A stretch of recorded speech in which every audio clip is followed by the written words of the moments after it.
Now push it down as hard as you can fast. There we go, yep. All right, I can totally see where it's leaking. 3, 2, 1. Good day everyone, GarageKing here, and today we're going to talk about the dreaded leaky brake caliper syndrome. This can happen on any car if you get a poorly remanufactured or rebuilt brake caliper. You can see that one is leaking there. Sometimes the threads will actually strip out. Take a look at this right there. You can see it leaking there. That's why after every brake job, push the pedal really hard, and that's what happens when you just don't have a good surface. I wanted to do a video just to show you how common this can be. Now take a look at this right there. That surface is not big. I'm gonna zoom in for a minute. Look at that.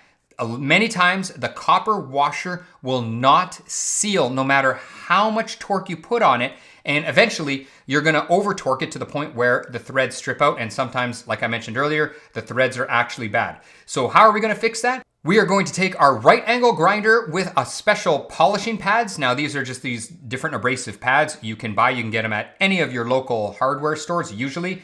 And what we're going to do is we are just going to smooth it out just like this. And you want to be careful too when you're doing this, because if you take too much off one side and not the other side, so it's not smooth, what happens is now you've created an angle where it's just never gonna seal. So you wanna make sure you're doing it totally flat. And if we look here, we can see, look at that corrosion. So hopefully this one has enough area to hold. I wanna take a little bit more off this, but like I said, that means I have to take the other side down as well, so it is totally flat. That's the most important thing. We just have to make sure that we do that. This one here on this side, you can see it looks really, really good. And if I hold up my copper washer, this is a little trick here, and I slide it, I'm able to feel that it is flush and smooth and straight. Also, I should mention, don't forget to blow out the hole with an air gun when you're done. And we're gonna see the fluid coming out in a minute. There we go.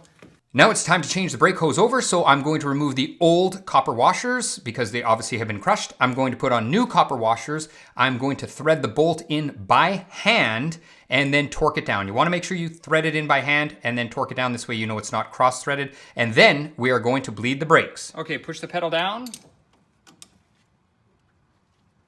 Okay, take your foot off. Okay, push down as hard as you can. There we go. Take your foot off. Push down again as hard as you can. Take your foot off.